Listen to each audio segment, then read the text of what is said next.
Unique in their construction, the rock churches are among the most little-known miracles of the world, well disguised in the red, tough rock.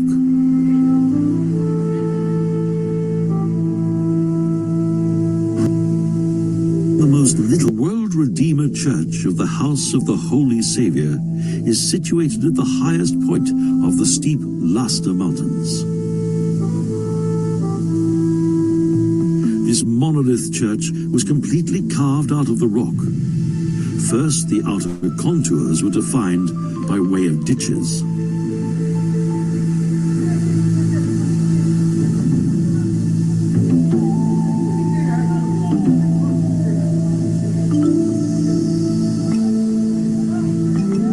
Then the masons worked on both the external and interior design.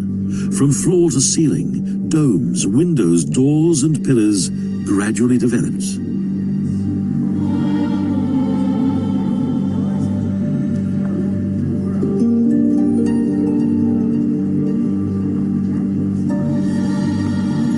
Even today, pilgrims and visitors are deeply touched by its unusual atmosphere.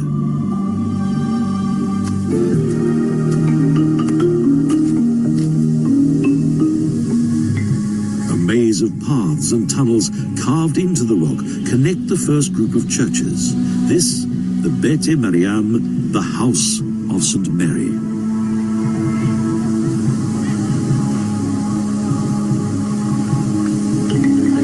In the center of an underground courtyard is a monolith church whose three entrances appear as small porches decorated with arches and windows.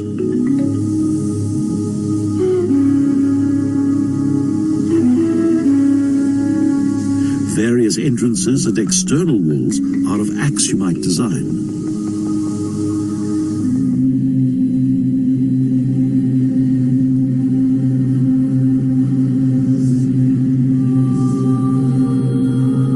The interior of the rock church looks like a fully furnished basilica with a narthex, nave, two aisles and a dome above the sanctuary.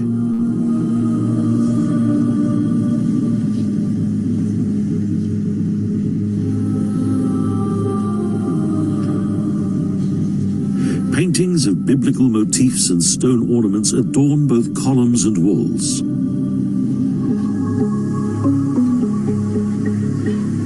It is believed that Bete Mariam was the first building of King Lalibela's rule.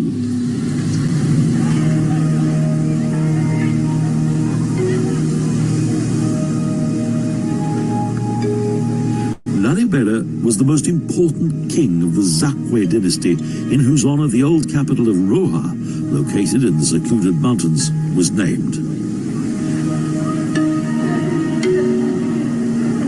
When a boy, Lalibela was chosen by a swarm of bees to be king.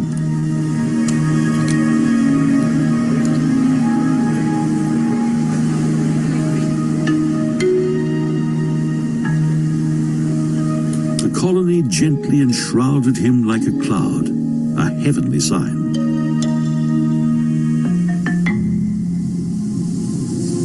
Separated by tunnels and walls, two smaller rock churches follow.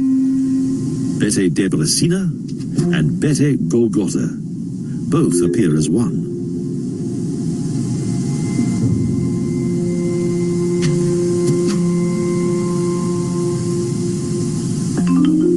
The external pathways are narrow and difficult to negotiate, and in each small niche live priests and monks who tend to the churches. The various caves and chapels each have a name, such as Adam's Tomb and other biblical names.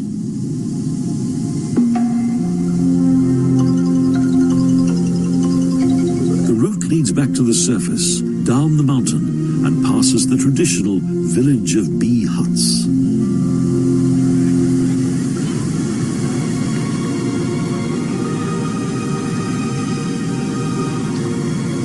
Next, and seen from above, the most beautiful church of all in the form of a Greek cross, Bete Georgia, consecrated to St. George.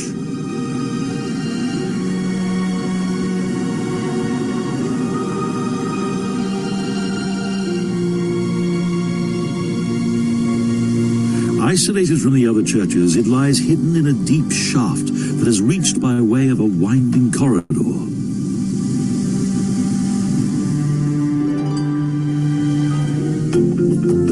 According to legend, the pious King Lalibela wanted to create a new Jerusalem. And the valley of the River Jordan was designed to separate the two groups of churches.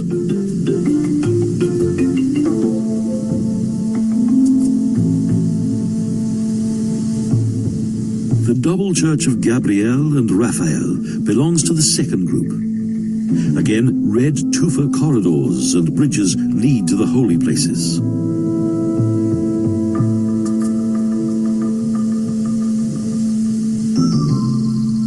At first, from a corridor, only the facade is visible because the churches are hidden within the rock. A facade of 30 meters, decorated with 7 niches.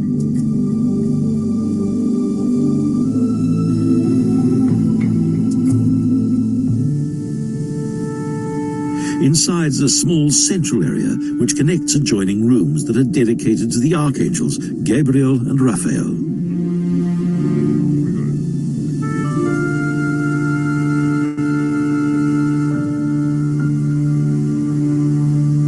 Winding and narrow, the route winds up and soon enters a higher world.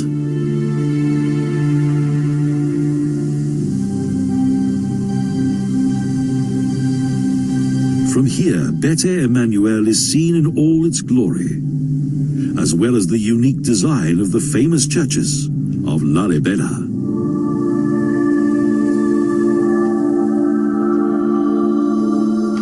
The church's interior was carefully hollowed out and carved into arches, pillars and ornaments from floor to ceiling.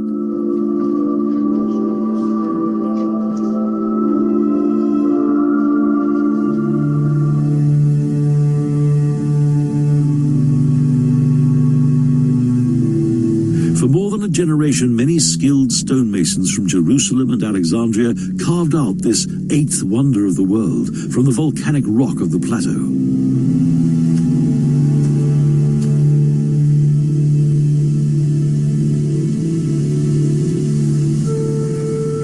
Again, narrow paths lead to Abba Libanos, one of the 9 saints' churches. It lies at the deepest point of the group.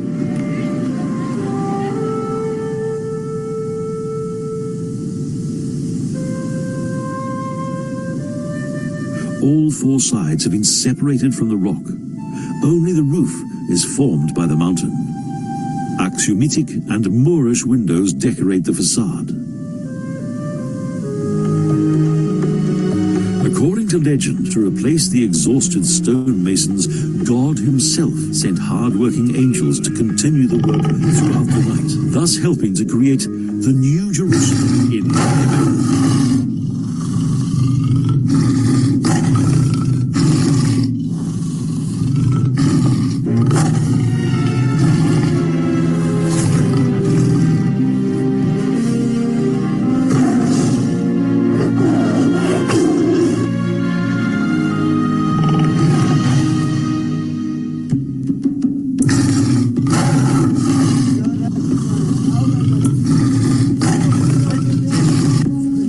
Churches rose to the sky in Europe. In 12th century Africa, they were being carved out of the ground.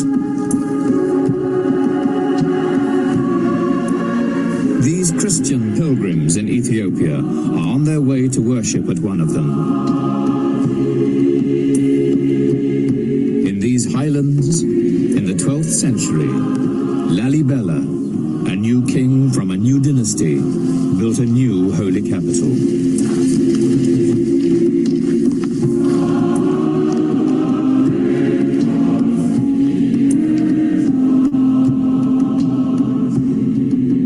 Today, Lalibela's legacy lives on, in the physical splendor of the churches and the traditions of their guardian priests.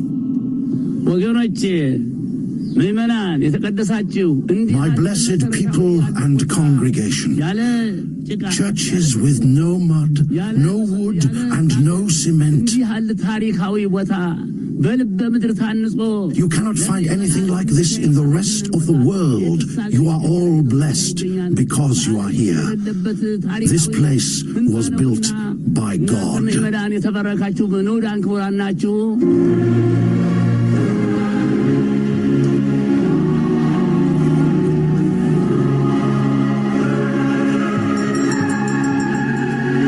Every year on St. George's Day, pilgrims gather to celebrate a faith that has endured here for 16 centuries. These Christians claimed that God brought the Ark of the Covenant and the tablets of the Ten Commandments to their land. On holy days today, priests carry on their heads replicas of the tablets, wrapped in gilded cloth.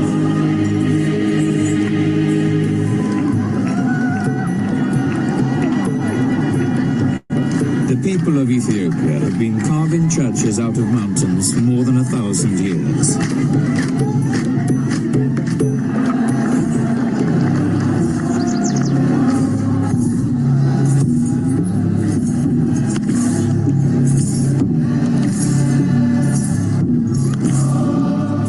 But the 11 churches of Lalibela symbolize their achievement to the outside world.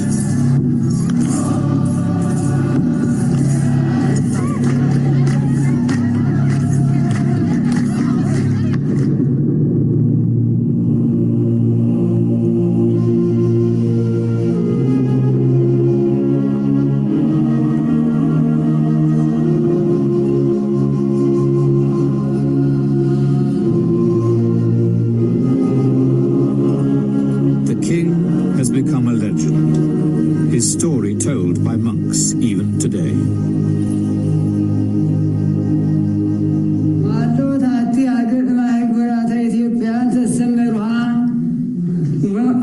There was a city called Roha, where lived a man who belonged to one of the most noble of families, one of the richest in gold, silver, garments, precious stones, servants and maids. He had a child who became the mysteriously named Lalibela.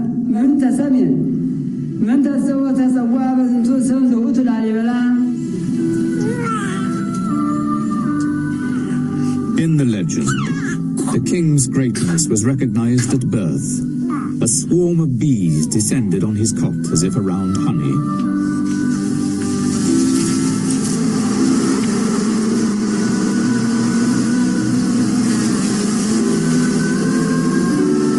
His mother named him Lalibela, which means the bee has recognized him as king. But these were not bodily bees, but angels who took bee form in order to announce his reign.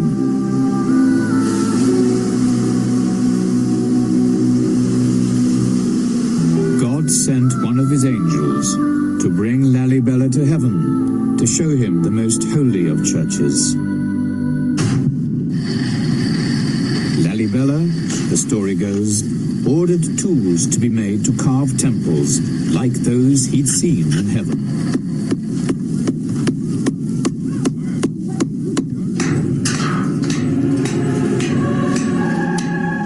His craftsmen turned the wild mountainside into a new Jerusalem.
of God, the deity.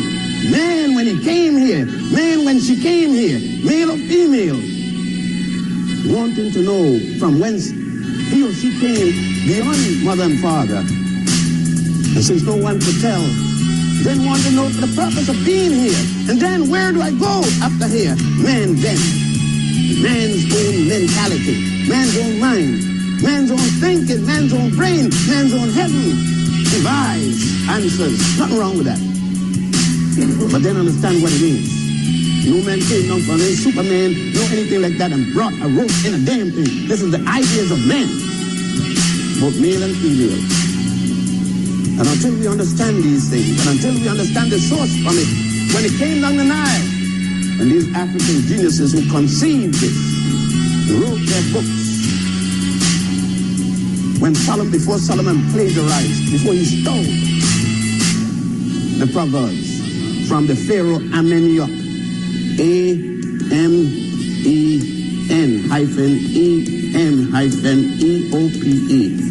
who died 1,000 years before Solomon was born and taught all of those so-called proverbs that Solomon and the other Jews told. Before Moses, it's written that Moses gave to the world monotheism, an African by the name of Amenhotep IV. Amenhotep IV, otherwise called Akhenaten. Yeah.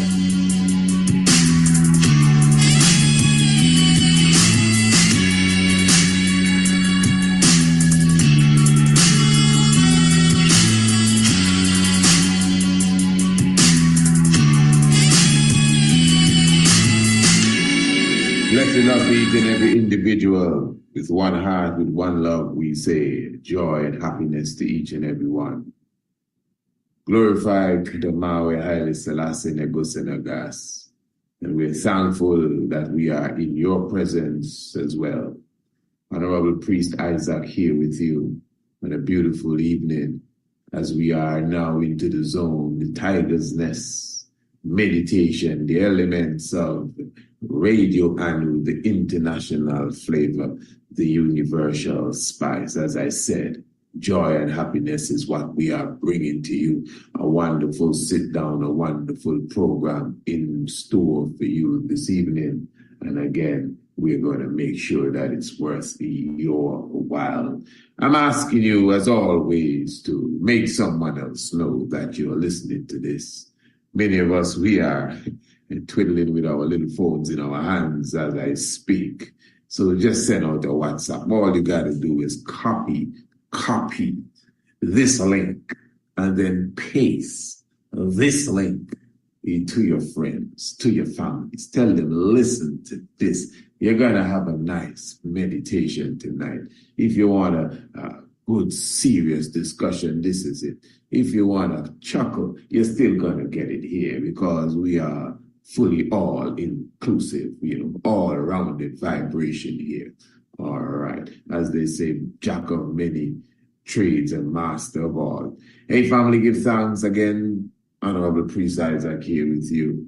This evening, we're going to be touching upon, as I would have said earlier, the whole aspect of the cellular phones and these devices that we have literally being explosives. Now, of course, the news, the war in Lebanon between so-called Israel and Lebanon has produced several deaths caused by pagers exploding and walkie-talkies exploding. Now they have cellular phones exploding and other devices similar to these exploding, killing people on the spot. Of course, innocent people that don't know what's going on. You and your Hezbollah and all of that talk, you know how it is. But anyway, we're going to be getting into that in a few moments. And interestingly, we began the program with the great Dr. Ben Yokanen. And there's a reason why I draw for the esteemed ancestor this evening. Let's take in a little bit before I say anything. This is the great Dr. Ben Yosef Ben Yochanan, speaking on African origins of Christianity and Judaism, making some heavy points here. He was speaking of the great Akhenaten, who died more than 49 years before the birth of Moses, spoke about a one and only true God named Aten, A-T-E-N, the man that got rid of his army in nonviolence. A man who got rid of his army because he didn't believe in violence. Dr. King should not have gone to Mohandas Karamchand Gandhi in India. Gandhi himself, they should have read it, and the picture doesn't tell it, spoke of where he got the idea of a method of nonviolence as a strategy by reading the works of Akhenaten. But they couldn't put a picture of Akhenaten because too dark, too black. Even you won't go to it. That's a powerful point. Yeah? That's a powerful point that the elder is putting down there. That we always speak of Dr. Martin Luther King going to Gandhi to get his theology or his philosophy, I should say, of being nonviolent. But Gandhi would have studied Akhenaten. Imagine that. Now, how many of you know that? We all know that Mahatma Gandhi was the one that influenced Martin Luther King. But the reality that Gandhi or Mahatma Gandhi, some don't call him Mahatma because Mahatma is not his name. No, it's not his name. It's a title of a holy and noble person. Yeah. So Mahatma Gandhi was said to have, according to what the esteemed elder and teacher is telling us here, would have received this knowledge and information and philosophy from Amenhotep IV, which is the great Akhenaten. Yes, Dr. Ben. Because you see, when you get a chance to make a film, the other day in the 60s, what you made? Badass Sweetback. Showing a black woman with her crotch wide open and the cameraman with a telephoto lens deep down in that woman. That's the way you treat the black woman. When you got a chance to make a film, made her a prostitute, and everybody in the film were prostitutes. Then you made another film, Cleopatra Jones, and you had a machine gun inserted to the woman's vagina, shooting bullets. That's how you show your black woman. There's no film on Cleopatra. There's no film on Nzinga. There's no film on Harriet Tubman or Rosa Parks. No film on Makeda, which you call the Queen of Sheba. No film on Hatshepsut. Oh, those names you don't know all, right? But you know all the white names. You know Betsy Ross and all the Rosses. You know, you get what I mean. Virginia Dare and all the little dairies. Huh? But and you never ask. Huh? You never ask the question, how come? All people take their race from their mothers. I hate to disappoint you, brothers. But you know, like the old saying, I am mama's baby. I am daddy's maybe. There's no doubt about who my mommy is. She can't hide that one. To hide it, she had to get rid of me. But as long as she let me come, everybody know. That's mama. And so we inherit from our mamas. But you see, we didn't used to beat them yet.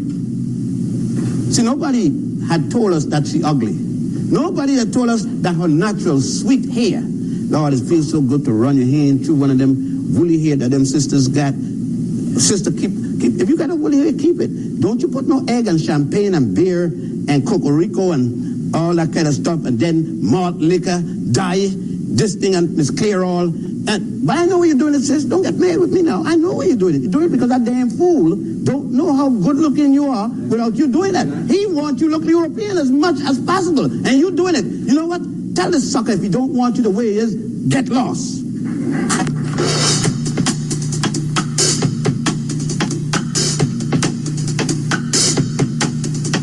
All right. Beautiful. of course, you know, there's clarity of words there from, again, the great Dr. Ben Yochanan. And that's a serious vibration he's touching upon there. I'm talking about the psychology. It has to do with the psychology of a people, the psychology of a nation, when you definitely have to go out of your way to look like your enslaver. And listen to what he's saying. Listen to what Dr. Ben is highlighting. He's showing you now, listen, the reason why the woman is doing this, well, at least one of the reasons why she's doing this, is because that's what he wants to see.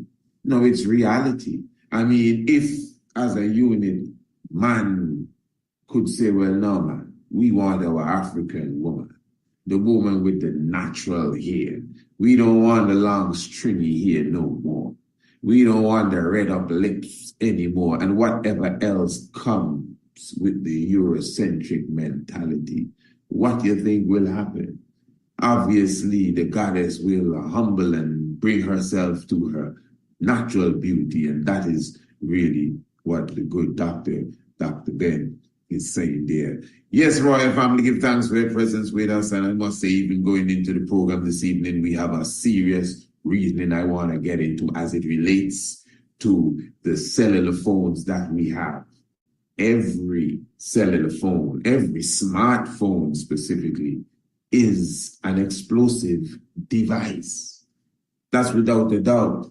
Remember, we did a program on this years ago.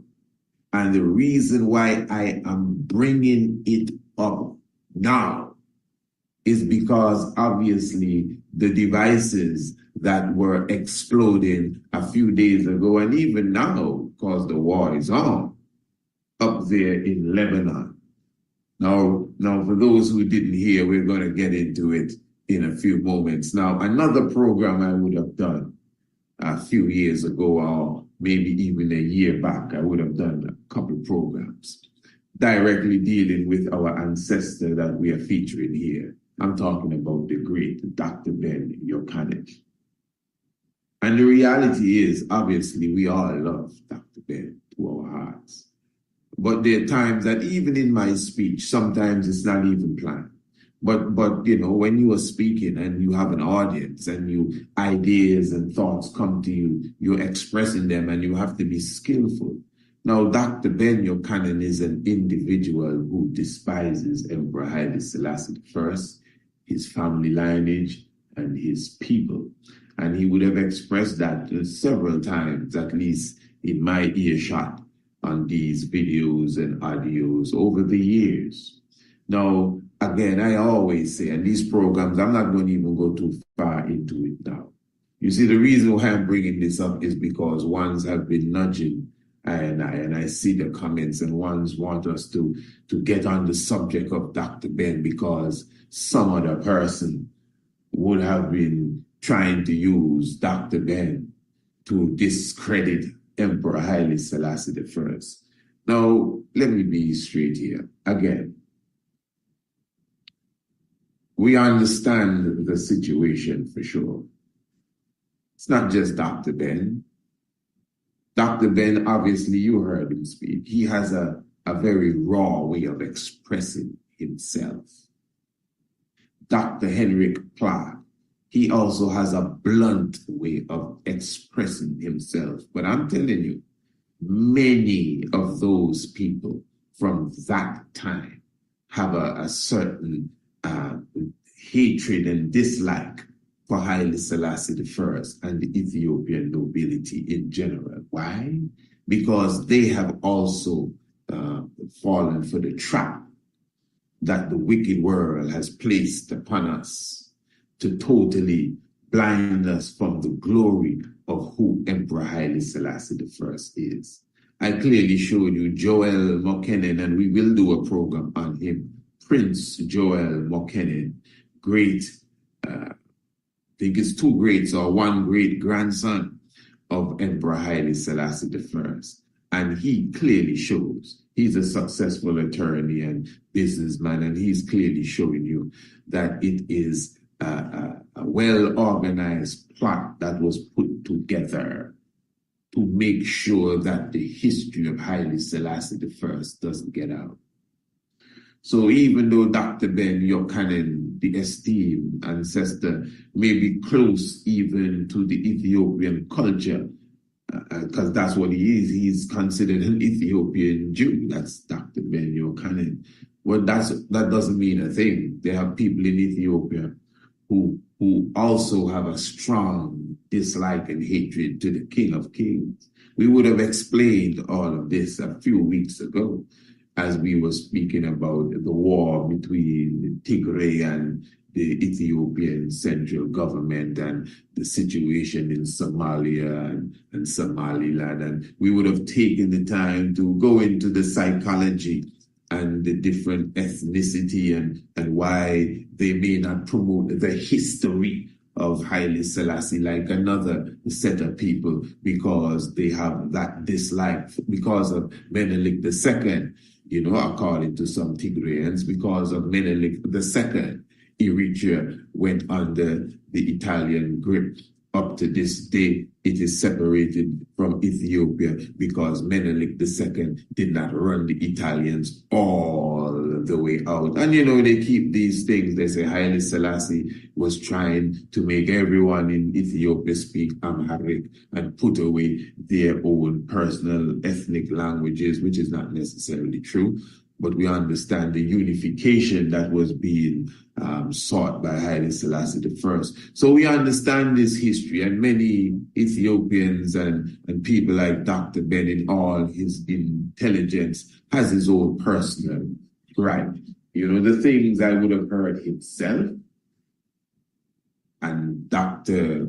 Clark speak about as it relates to Haile Selassie, I will tell you that they are not only misinformed in certain cases, I think they're just disrespectful and lying. Him, the Dr. Clark, talking about Haile Selassie I, tell a little black girl to move away from me. I am not your people. Now give me a break, Dr. Clark, with all the love I have for you. Give me a break. You crazy. There's nowhere on earth I'm going to even nearly believe. I know he was there. I know he was there. How dare he even think about such foolishness when we know that is not the dignity of Haile Selassie I. I don't care how much knowledge he has and what it means to you. You don't be coming and dissing the king in them way there in your intelligent self.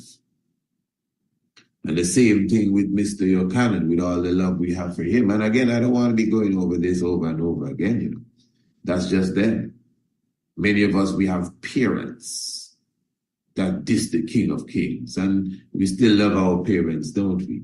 So that's just their mistake. That's just their shortcomings in their ignorance, you know. But what I'm saying, let me just ease off of them now. What I'm saying, they have people today trying to use Dr. Ben. Imagine that.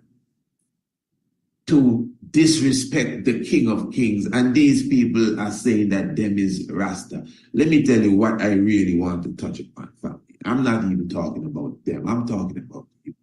Many of you waste a lot of time following a lot of ignorance. Me personally, I don't consider that we as Rastafari are serious at all. Now, I'm not talking about no personal individual.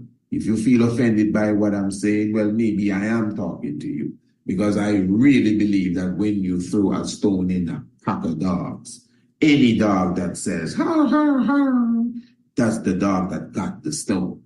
You know, I am a Rastafari, you know. I'm in the pack of lions. There ain't no dog. You understand what I'm saying? So if the stone is thrown and it hit me, I would roar. So the reality is, the pack that I am in, we are not serious. We not ready yet. We like a lot of propaganda. We like melee. We like, what do you call that stuff there? Rumors, that stuff there. What do you waste of time discussion. That's what we are into at this moment here. Yeah? Gossiping, that's the word I was looking for. That's what we into. We're not serious when it comes to nation building. Where are our schools? Not just schools now. Where are our institutions of higher learning? Where are our, and I know people may say, well, Priest, I know for sure you have an institute. No, I'm talking higher than this now, man. We don't need just institutions. We need a ministry of education. Where is our ministries of health? The ministry of the environment. We are RasTafari. We come out of the gate hot and the whole world just pass us. Take everything that we promoted, everything that we advertise, everything that we stand for, our colors, our liberty, what they call our diet, our sacrament, our style, our locks, the way we dress, our thoughts. They just take it and gone with it. And they advertise it. Some of them become billionaires using our culture. And we still here talking about, yes, I. Talking about, trying to talk like Jamaicans. This ain't no joking. This is the refined order of the universe. People pulling my robe talking about this man saying this, trying to use Dr. Bendy, this the king. Sicker. I ain't no dog. What's wrong with you? You think I have time to play? I even explain to people that when you are on the way home, riding your bike, you're passing through the neighborhood, a dog over here, a dog over here. When you go down the road, another dog bite you, trying to bite you, trying to get you. Sometimes you may have to swing your feet to lick it or kick or something like that, but you can't get off of your bike every single time to deal with every dog that barks at you. And some of these dogs can't do you nothing. Some of these dogs are actually on their leash. Some of these dogs are behind the fence. In fact, when you reach to the area where there is the opening in the fence, the dog runs away. Punk dogs. Now, they have some serious dogs that you got to get off the bike. Sometimes you have to use the bicycle as the shield while you get the weapon and deal with the dog. But it's not every dog we have time to go and pay attention to. What is sad is that most of you people pay attention to these dogs, or whatever animal they say they are. Yeah, no, I'm very serious. Imagine that. And when you listen to these people here, me personally, I'm not getting no intelligence. None whatsoever. And we just follow this vomit here. When we as Rastafari should be rising a nation, we don't have no love for children. Now, I'm convinced of all of this. And I'm not speaking because I can talk. I'm not in the talking thing, not because you hear me speak all the time, but it's not about speech. We, as you just mentioned, we set up and establish institutions. We have things you can hold and touch. We have a time that you have to be there. Yeah? We have programs that we have established in the name of Rastafari. This should be done as Rastafari, as a people. Now listen, don't fool yourself. Don't think all the things that you see me do, I haven't brought them to the community that I'm a part of. But because we're not ready yet, we just want to sit in the dust and yes, I, forever. I have to go and do it on my own. So we have documentaries, we have books. We just completed a magazine that is already internationally renowned. Can you imagine that? Tens of thousands of subscribers sending whatever message is in the magazine.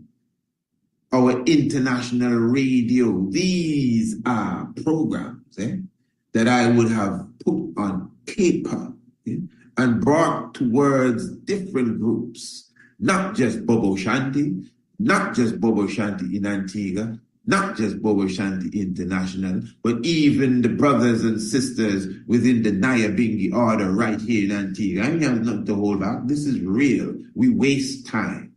We're not serious. And I will repeat, we don't love no children. Nobody can fool me. We lie. Anybody trying to say that. And as I said, if you throw a stone in a pack of dogs, anybody that feel offended for what I'm saying, well, if the cap fits, because I am a part of the same group I'm talking about, and we wasting time. But I know no stone hitting me. That's why I can say it, because we wasting time. You think this is a game? You think this is, let's run down the distraction? Them fellas are talking is distraction. What they have to offer, what they producing, who they helping, who they feeding, who learning from them, how many courses and classes do they have?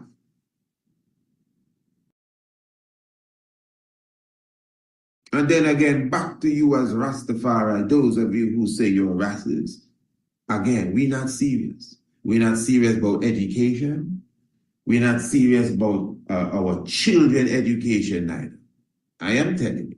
We're not serious about the movement going forward. We're not serious about no elder care and taking care of elders. We just talk. And some of us are becoming elders, and now we kind of thinking about it, and yeah man, the elder care thing sound good because we're getting gray. Talking about this fella said this, we need to do a video on him. You think that you do a video on him? You think I have time to play? You go and do a video on him.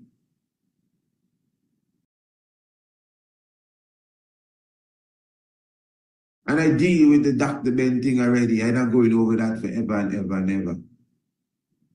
If you were in class, you wouldn't even waste time with these people here talking their foolishness.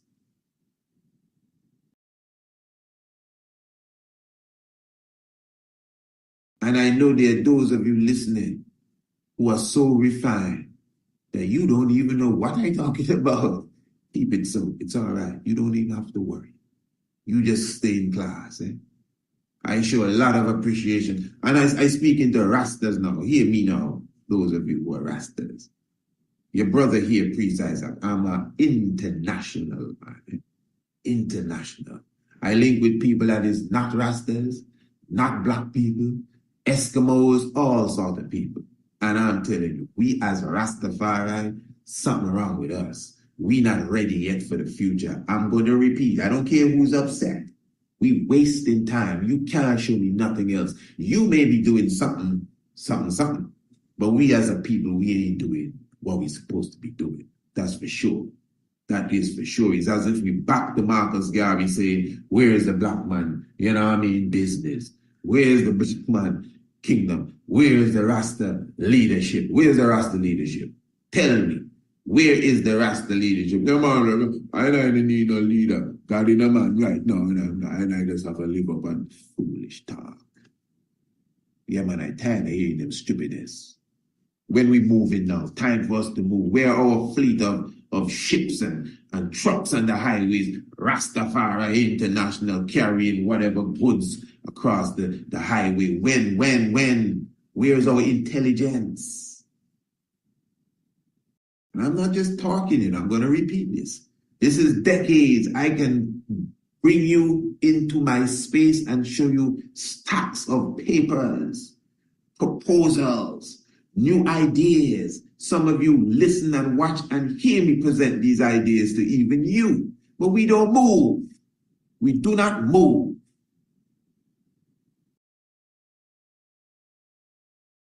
And I can personally say that I have been successful in whatever I have implemented on my own.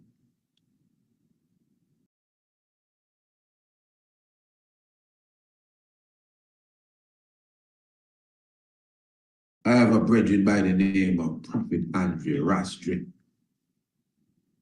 we came together and we started a company by the name of Rastafari Experience Antigua. That's just one company that I'm associated and affiliated with.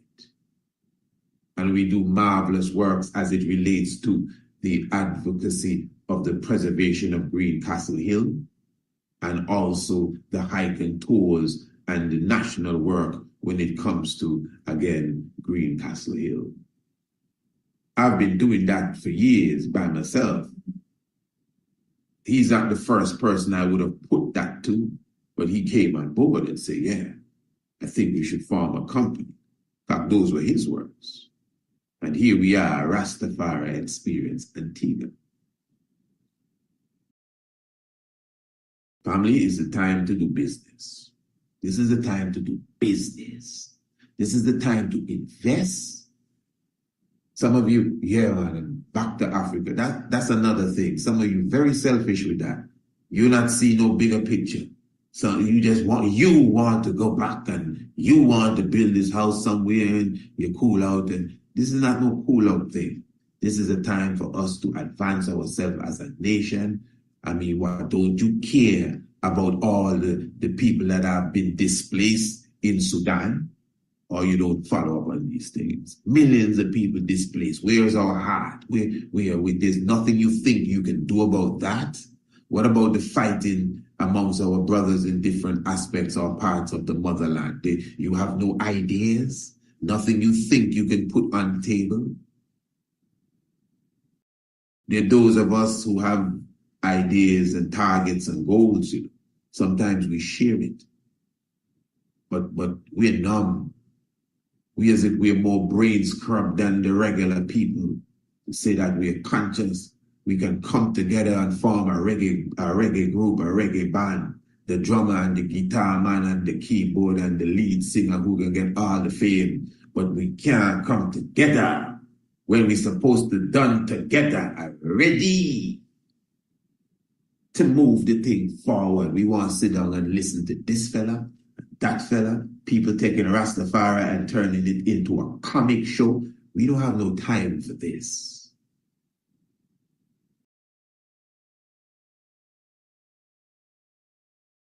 This is serious. I'm going to leave it at that, eh? The family don't become troubling me. I'm not your attack dog. When I'm ready to kill, I go and kill. Don't tell me when to go. I'm a trained tiger. This is a tiger's nest, you know. Trained stealth, apex predator. You're listening to here.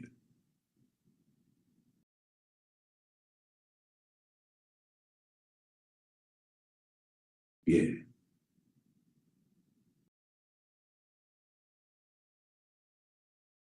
Yeah, give down. Leave the little rabbit. Years ago, about every phone, not potentially like can explode because of how it's made up, but we are talking about their weapons of war. This is the point. A fella can press a button and blow up your phone if they want to take you out. That's not the first time they have been doing this or have done this. In fact, they do it all the time, but of course they can't say it that loud, that much. So you have a specific phone, especially the expensive phones, and you are on the #1 hit list of a terrorist and all of that stuff. Yeah, many people, their daughters, their children would have died because the children was playing with their cellular phones at the time. And, you know, the government of hell tried to take them out, but took out their children instead, and they were somewhere else doing something else. Yeah, that you hear that on the news. Yeah. So, speaking of the news, let us begin with this. We're going to take this from all courtesy of Democracy Now! Several days ago. I think this was the 18th of September. In Lebanon, at least 12 people were killed, over 2,800 injured Tuesday when electronic pagers used by members of Hezbollah exploded at the same time. It was about 3:30 in the afternoon. Israel's widely believed to be behind the attack. Hezbollah vowed to retaliate against Israel as fears grow of a broader regional war.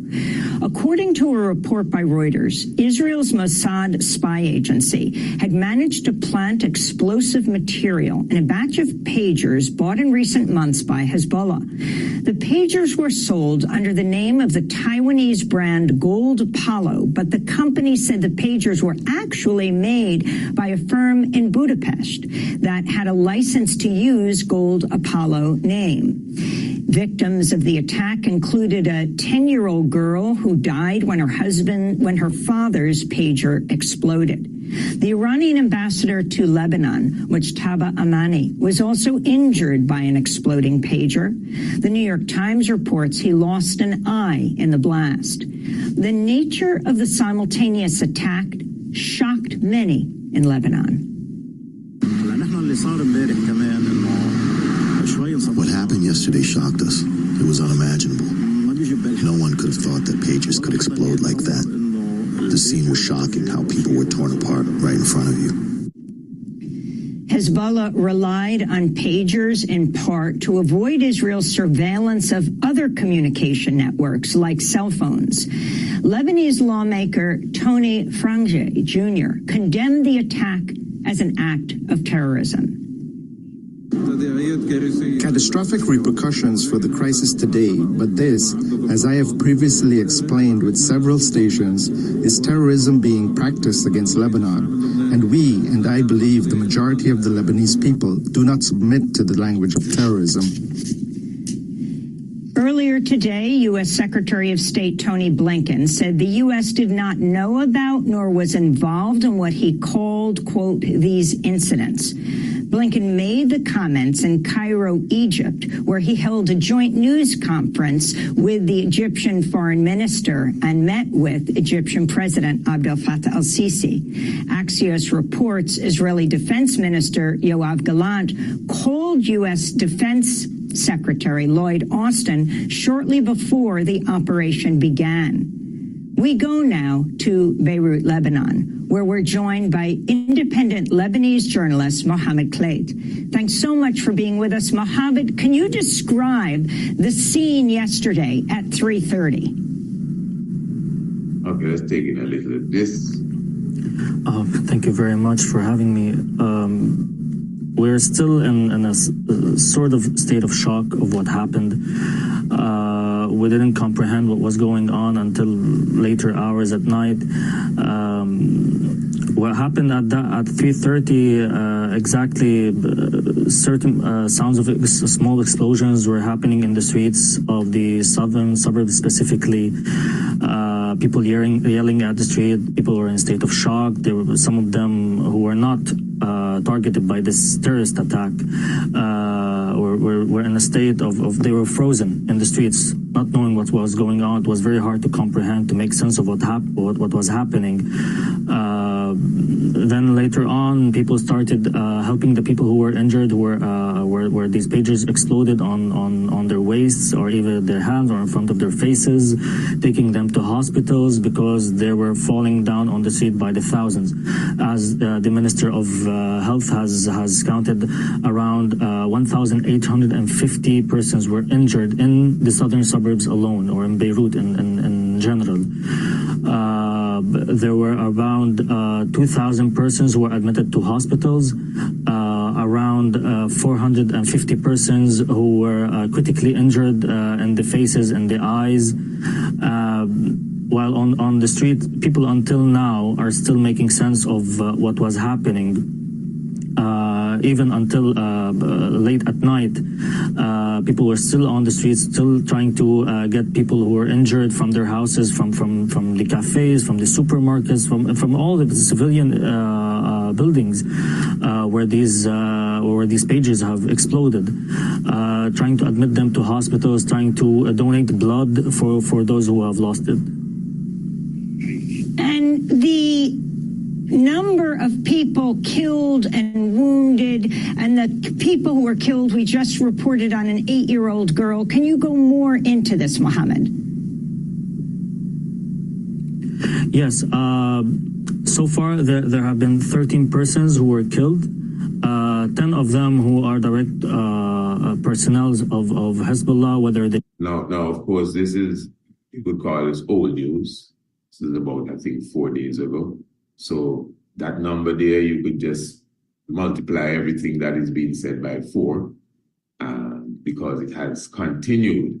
So no need to even go too deep into the rest of that there, but you sort of get the idea of what I'm saying. Now, what I want to do, I want to look at a few stories as such, few accounts of cellular phones and other devices similar to such actually blowing up. And this is coming from Oxford Academic, Burn and Care Research, American Burn Association. Now, I want you to just follow this and I'll explain why I'm reading this to you. Lithium-ion battery, the mini bomb. Listen to me good. Lithium-ion battery, ion or eon, ion, I-O-N, battery. The mini bomb in your pocket, on your desk, and behind your wheels. What's that about? Okay, good. We read with interest a recent letter by Ben et al. Regarding their experience and the increasing incidence of mobile phone related injuries and fatalities. We recently presented the theoretical risk of mobile phone explosion and the need for greater public awareness to reduce risk and avoid injury.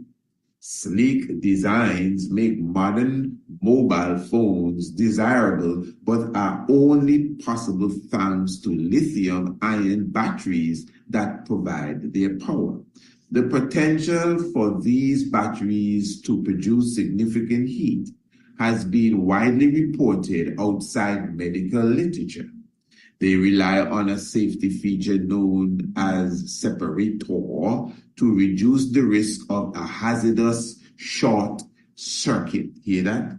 Separator to reduce the risk of a hazardous short circuit, which can produce an exothermic reaction and in extreme cases, an explosion. So you get that. Follow me good, eh? Now, this is not to say some sort of article highlighting foul play. It's an article showing you the natural dangers that is, right in front of your face, literally, because the phone may be in your face, as it said, on your desk, in your pocket. Yeah.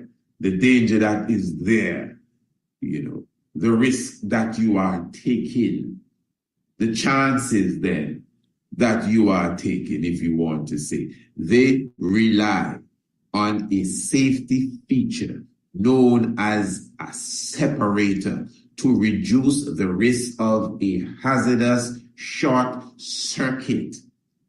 So there's something in the phone to reduce this risk. But just like every part, in a phone, in a car, in anything, it can go bad. That's why you have replacements. That's why you have spare parts. So I'm sure you have spare separators. I'm sure the separator is not the only aspect of the phone that can go bad or cannot go bad. Anything can go bad. Your screen can crack. The earpiece, the microphone, anything can go bad in a phone. So if the separator goes bad, your phone may explode.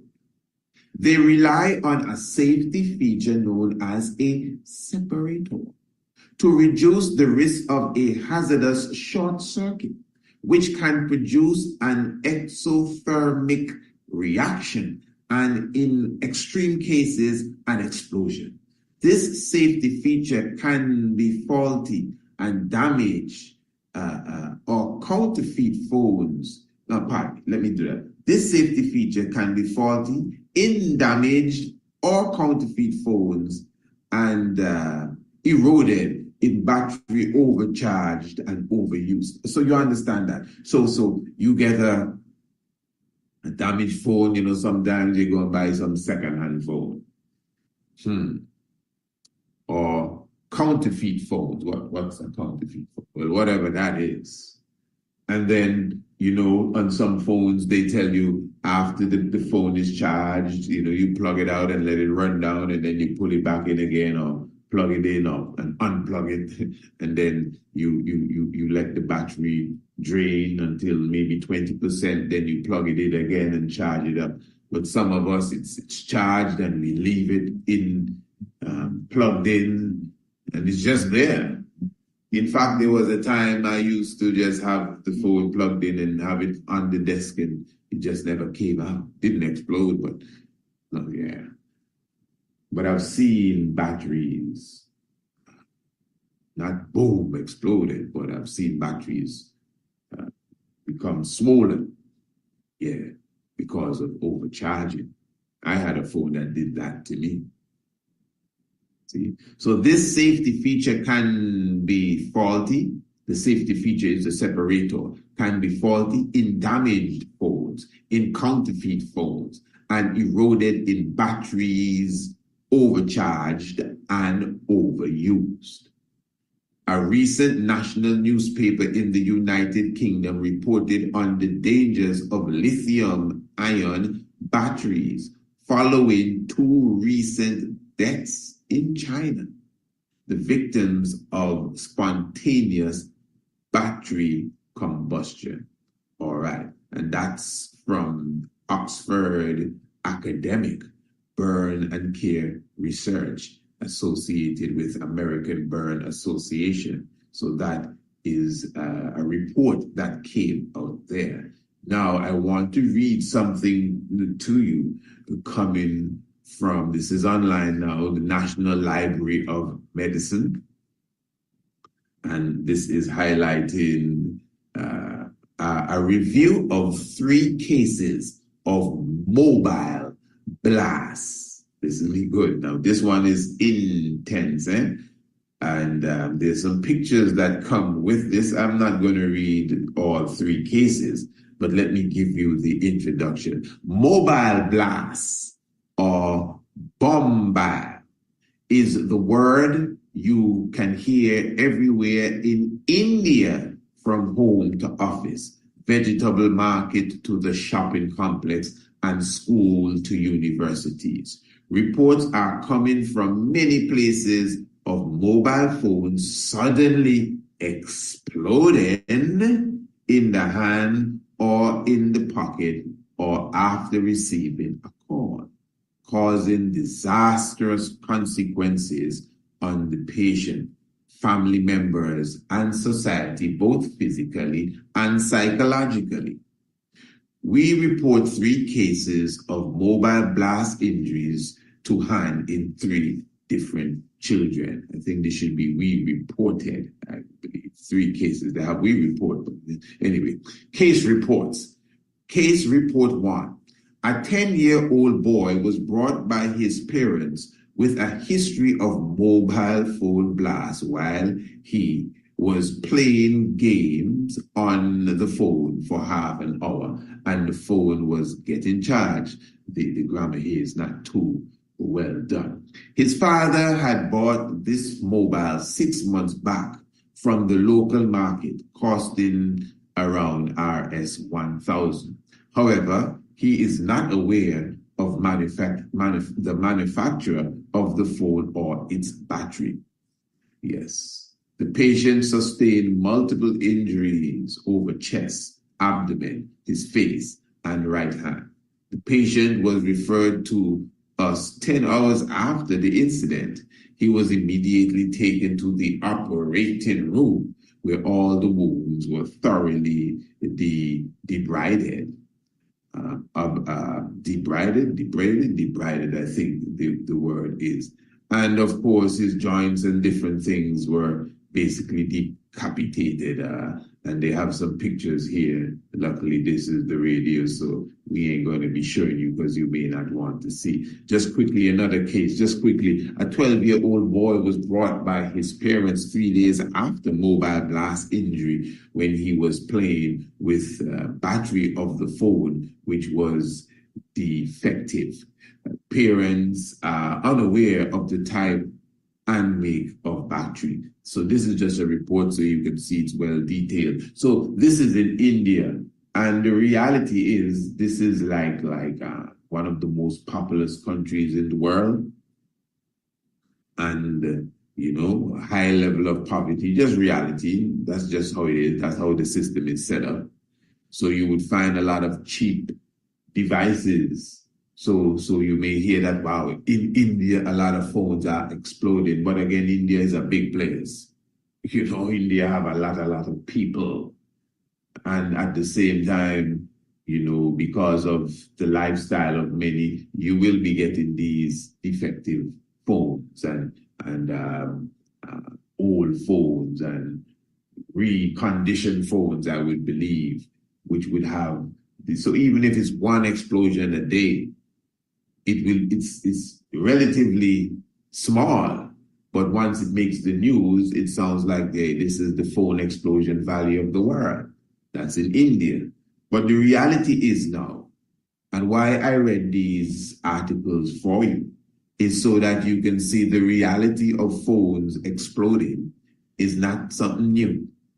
Now again, phones and pages and walkie-talkies were deliberately targeted. People are saying that Israel somehow got into the walkie-talkies. Israel somehow got into the pages and the cellular phones from the different manufacturers and had them exploding on the people of Hezbollah. And when I say Israel, obviously I'm speaking of is not real. But listen to this now. Okay, fair enough. That may be so. But I'm just trying to show you, family, that these smartphones that we have, they're smarter than that. I am showing to you is not real, does not necessarily have to make some sort of deal with the manufacturer of these devices to get inside of the devices to explode them in the face of the Hezbollah people. And it's not just no Hezbollah. These are wicked people here. You see how they act in the Gaza. It's not no Hamas they were trying to kill. They were just killing. They're on a killing spree. So they're killing. Whoever they kill, even if they have to kill their own people, because to me, some of them people, all of them look alike sometimes. But they're just killing and running through, trying to get some more land, you know, following the prophecy of the Bible, Joshua, you know, killing the people of the land so he can inherit the full land of Canaan. Because they'll tell you all of that is their land really, you know, so they're just going to take it now. Yeah. So they're killing anyone. That's why little children get killed. They're not aim fire, it's fire. Ready fire, not ready aim fire, ready fire. Who dead? They're all Hezbollah. They're all Hamas. Nobody different. They're not Lebanese, they're Hamas. They're not Palestinians, they're they're not Lebanese, they're Hezbollah. They're not Palestinians, they're Hamas. That's how they see it, and that's how they attack. You see what I'm saying? So I'm sure that is not real, has that level of connection. That all they need is your cellular phone number. That's all it needs, your number. If not your number, maybe some serial code on the phone or some little thing. But I am telling you, from reports we would have received years ago, these smart phones are bombs. So even if it is they have some means and ways of destroying the separator while it's in your phone so that it can explode. I don't know what they do. I don't know how they do it, but your phone is designed to explode at the press of a button. Now, I know this may sound like conspiracy theory, But just the events that are taking place in the world right now should at least give the theory some credibility. Because it's not me saying so, it's the news saying so. People, cellular phones, targeted people blowing up in their faces or in the faces of their daughters or their sons or their mothers. Blow up and kill everybody in the house, and the master terrorist himself was not even home. That has happened, and it's happening now too. And yet still it's some great secret how they got into these phones and pages and other stuff to make them explode. How did they do that? They're designed that way. This is the world we live in. We live in a very type of world. That's why they have no fear to take people out, because nobody gonna say anything.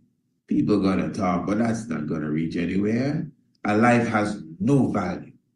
A life has no value to these things that we call people. And that is why when you do not find the true self within yourself, you could easily just follow along with the way that this world psychologically thinks and become hard and cold and have no love and care for no one. I am telling you. So, reading these articles again shows you, and I'm talking about some gruesome explosions, the pictures that are being seen, the pictures that the medical case report would have produced. Fingers hanging off, like the stomach looking to come out because the device was in the lap of the child. And again, we're talking about a part of the world where you get a lot of used devices, a lot of reconditioned, recon phones, and eroded batteries and all of that stuff. They get the worst stuff there.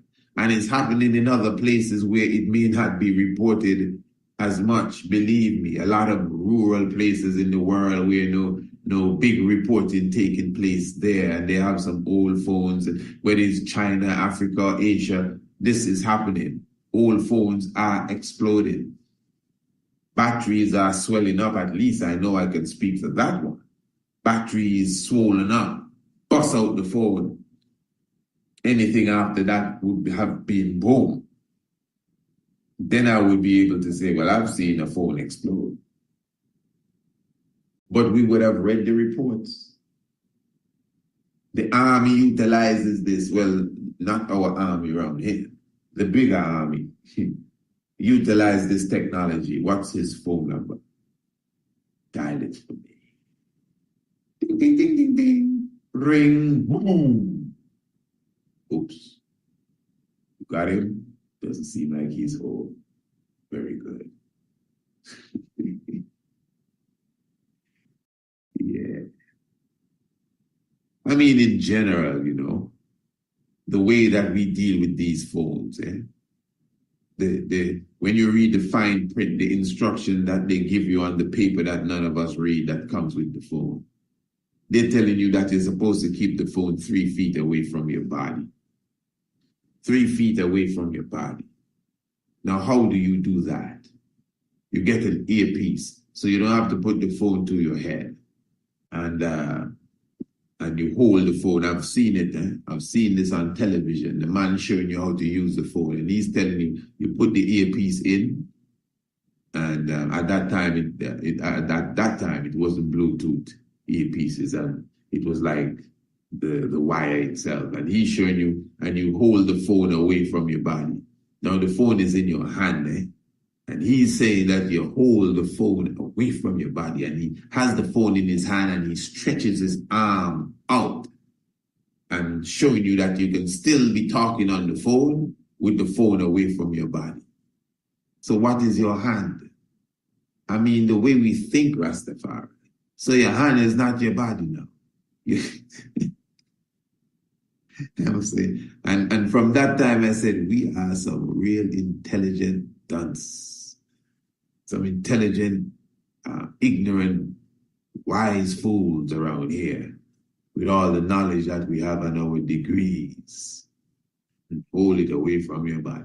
So they're dangerous. The phone, the cellular phone, the laptops, all of this stuff, they can explode. People can use them to spy on you. I mean, come on, man. We have just become so comfortable in this spy planet. Have all the devices, 10 computers on the table, laptops, iPad, and the more they cost is the more, sophisticated they are. Not for you, for them, for the spies. Eye on America, CBS, even from the days of just television, CBS with its eye watching you. HBO has an eye in the O as well because they are gazing on you. That's why the screen of the computer is referred to as a monitor. So who's monitoring who? You monitoring the screen or the screen monitoring you? Because the screen is the monitor, not you. Oh. Anyway. Give thanks for the life giver and the keeper of life. Give thanks for your presence with us. Give thanks for another wonderful edition of Tiger's Nest. Joy and happiness and salvation all the way. Yeah, my Lord and Majesty, give thanks, gods and goddesses, all prophets and priests and kings. Tiger's Nest, yeah.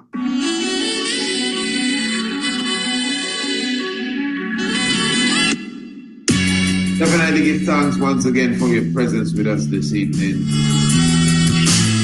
Another beautiful landing. Hey family, you don't know if you know your Bible and you do not know your history, the knowledge of your Bible will definitely become a mystery. And of course, it takes some realize to realize the real lies that are amongst us. And I'll be looking forward to your presence with us next evening. Another beautiful sit down at the next. Hey, you gotta be careful using your celly-telly. The cell phone destroys brain cells to cell phone, yeah. Give thanks, Holy Manuel Eyes, last year. Yeah. RasTafari. Give thanks. You know this brother here. Don't do religion. That's a personal thing. You and your concept of a maker. Religion must be. Religion is the deification of a culture. And a people who cherish their culture soon find that culture becoming a religion. A God of love must love me, and then I will love that God. My God cannot be helping the enemy, and then I love that God. It is inconsistent with human dignity and reasoning that a God that constantly for 400 years helped my enemy could be my God. I must have a God that helps me, and I will love that God. Otherwise, you're not asking me to be real and to be human, since God is the concept of man.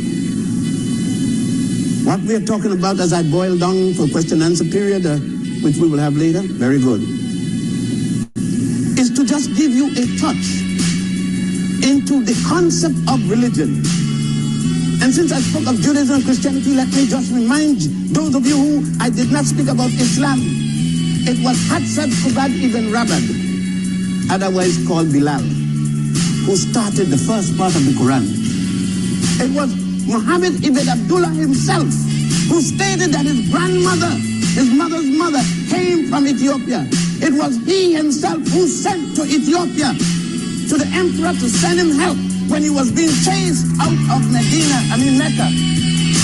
When in Mecca they were worshiping the goddess Alat, A-L'-L-A-T.